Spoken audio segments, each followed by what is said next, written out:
Assalamualaikum warahmatullahi wabarakatuh.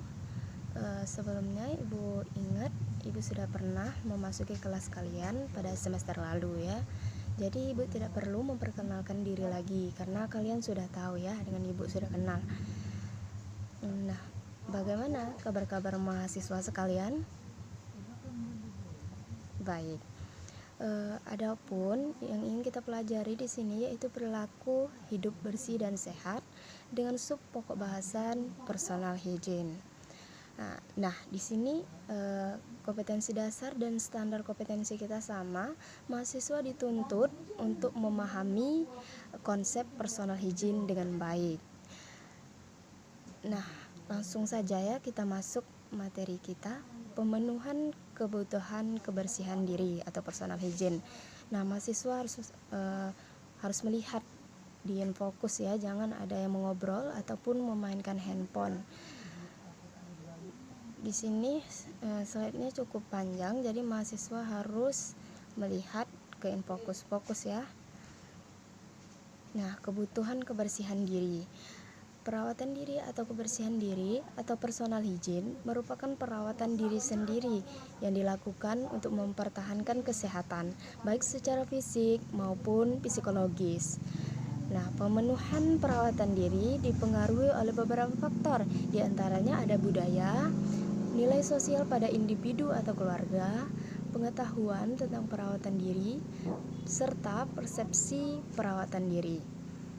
Nah, setelah mengetahui apa itu kebutuhan kebersihan diri, nah di sini ada tujuan personal hygiene. Tujuan personal hygiene itu ada 6 ya. Yang pertama itu meningkatkan derajat kesehatan. Yang kedua, memelihara kebersihan diri. Yang ketiga, memperbaiki personal hygiene, mencegah penyakit, meningkatkan percaya diri, dan yang terakhir, menciptakan keindahan. Nah, setelah mengetahui tujuan personal hygiene, kita harus mengetahui apa sih faktor-faktor yang mempengaruhi personal hygiene atau praktik hygiene. Yang pertama itu adalah citra tubuh. Yang kedua, praktik sosial. Yang ketiga, status sosioekonomi. Nah, status sosioekonomi ini yaitu apabila keluarga tidak mampu, maka sangat berpengaruh terhadap praktik hygiene.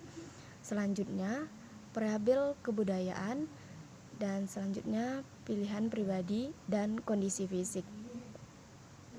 Adapun tipe perawatan hygiene itu ada 4 ya. Pertama itu perawatan dini hari, yang kedua perawatan pagi hari, yang ketiga perawatan siang hari, dan yang terakhir itu perawatan pada malam hari sebelum tidur. Nah, kita masuk pada pemeriksaan fisik pada personal hygiene. Pemeriksaan fisik itu ada 6. Yang pertama itu pemeriksaan pada mulut dan gigi, yang kedua rambut, yang ketiga kulit, yang keempat kaki dan kuku, yang kelima mata, telinga dan hidung, yang keenam adalah genitalia atau alat kelamin pria dan wanita. Nah, langsung kita masuk pengkajian pada oral hygiene atau pengkajian pada mulut dan gigi tadi ya, yang pertama. Adapun pengkajiannya itu yang pertama itu pengkajian perawatan pada klien, dimulai dari bibir, gigi, mukosa, gusi, langit-langit dan lidah. Nah, selanjutnya perhatikan tekstur, hidrasi, warna, dan adanya luka. Nah, kita harus memperhatikan tekstur baik mulut maupun lidah pasien, dan kita harus melihat apakah ada luka atau tidak ya. Selanjutnya perabaan adanya nyeri oleh peradangan gusi atau gangguan pada gigi. Yang terakhir itu klien yang tidak teratur oral hygiene dapat dikarenakan karies gigi, halitosis, peradangan pada gusi. Nah, setelah melakukan pengkajian oral hygiene, selanjutnya mahasiswa harus mengetahui masalah pada mulut pasien ya.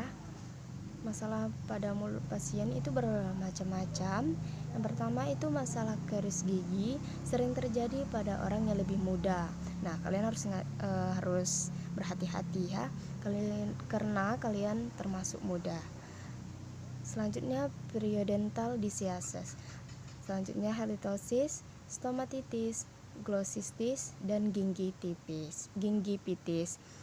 Nah, adapun setelah melakukan pengkajian, kita melakukan diagnosa keperawatan. Diagnosa keperawatan itu yang pertama, gangguan membran mukosa oral berhubungan dengan trauma mulut, tidak efektifnya kebersihan mulut, trauma yang dihubungkan dengan kemoterapi. Yang kedua itu kurangnya perawatan diri atau oral hygiene berhubungan dengan penurunan tingkat kesadaran. Yang ketiga, gangguan body image berhubungan dengan halitosis dan atau tidak adanya gigi. Yang terakhir itu risiko tinggi infeksi berhubungan dengan trauma mukosa mulut. Nah, setelah kita melakukan diagnosa keperawatan, lalu kita melakukan intervensi. Yang pertama itu oral hygiene, menggosok gigi, dental floss atau membersihkan gigi dengan benang. Nah, selanjutnya irigasi diperlukan untuk cleaning, mencegah plaque. Selanjutnya intervensi yang kita lakukan yang kedua itu adalah diet. Nah, rubah kebiasaan makan, mengurangi karbohidrat atau makanan yang manis. Selanjutnya setelah makan dianjurkan menggosok gigi. Nah, sebelum tidur itu kan kadang ada orang yang makan, nah sebelum tidur dia tidak menggosok gigi lagi. Nah, itu sangat bermasalah pada kebersihan gigi dan mulut.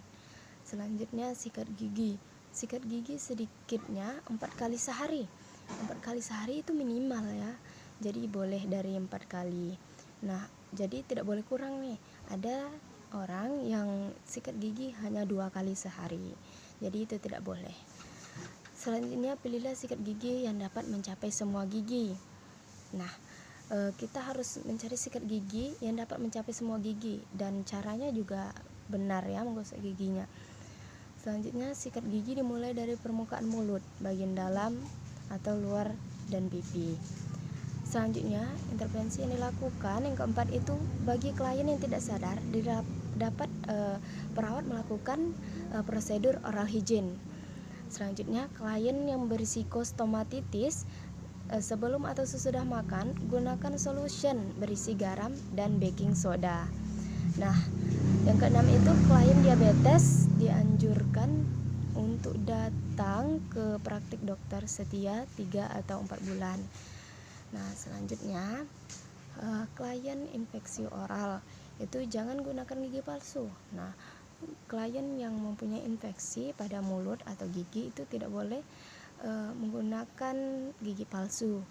Beri obat kumur-kumur, gunakan liquid topikal antibiotik. Nah, ini proses keperawatan yang terakhir adalah evaluasi. Nah, evaluasi di sini kita sebagai perawat menginspeksi kondisi lidah, permukaan gigi, gusi, dan garis pipi. Selanjutnya, observasi kondisi bibir.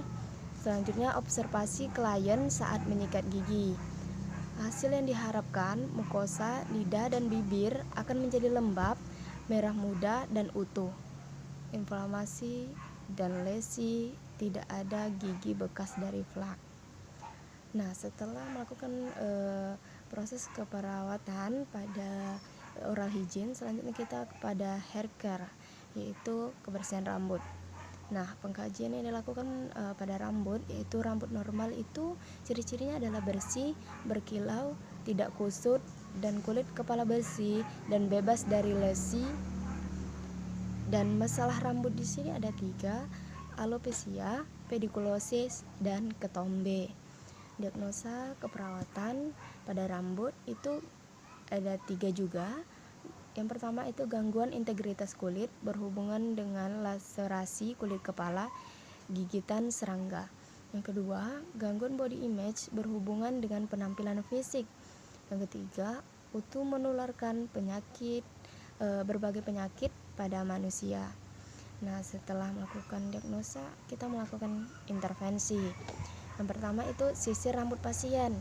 Selanjutnya bersampo dengan teratur dan bercukur. Nah, higien kulit. Karakteristik kulit normal itu kulit halus dan kering. Selanjutnya kulit utuh dan tidak memiliki abrasi. Selanjutnya Kulit terasa hangat ketika dipalpasi, dan perubahan yang terlokalisasi dalam tekstur dapat dipalpasi pada permukaan kulit. Kulit lembut dan fleksibel. Selanjutnya, higiene kulit. Yang kelima itu ada turgor yang baik, yaitu elastis dan tetap dengan kulit yang secara umum halus dan lembut. Selanjutnya, warna kulit beragam dengan rentang dari coklat tua ke merah muda ke merah terang. Selanjutnya, proses keperawatan pada kulit yaitu pengkajian. Pengkajian fisik pada kulit meliputi inspeksi dan palpasi. Pengkajian pada kulit skincare praktis. Yang pertama itu saat mandi selalu menggunakan shower atau yang lainnya. Selanjutnya, produk yang sering digunakan. Yang ketiga, produk kosmetik apa yang digunakan. Selanjutnya, bagaimana dan kapan membersihkan make up di wajah. Nah, self-care abilities, kemampuan untuk mengatasi masalah kulit ketika melakukan skincare. Selanjutnya, skin problem. Adapun skin problem yaitu apakah ada kecenderungan ada kekeringan kulit, rasa gatal, ruam pada kulit, memar, kelebihan atau kekurangan keringat. Nah, adapun masalah dan penampilan itu yang pertama abrasi. Tindakan keperawatan kita yaitu jangan gunakan cincin atau perhiasan lain yang dapat mengakibatkan abrasi. Selanjutnya, angkat klien, jangan dorong saat ingin pindah dari tempat tidur. Jaga kulit tetap kering dan bersih. Adapun masalah dan penampilan pada kulit kering, tindakan keperawatan yaitu saat memandikan klien jangan gunakan sabun atau batasi penggunaannya. Selanjutnya, bantu pasien dan peningkatan input cairan untuk mencegah dehidrasi. Dan masalah penampilan yaitu akne. Tindakan keperawatan, jaga kulit tetap bersih untuk mencegah infeksi sekunder. Selanjutnya, masalah dan penampilan pada eritema. Tindakan keperawatan yaitu gunakan lotion atau antiseptik untuk mencegah gatal, mencegah keretakan pada kulit. Nah, yang terakhir itu hirsutism, yaitu tindakan keperawatan yang dilakukan adalah hilangkan rambut yang tidak diinginkan atau obat penghilang rambut atau penjepit. Nah, selanjutnya kita melakukan diagnosa keperawatan. Diagnosa keperawatan yang muncul adalah yang pertama itu kurangnya perawatan diri, mandi atau higien, yaitu gangguan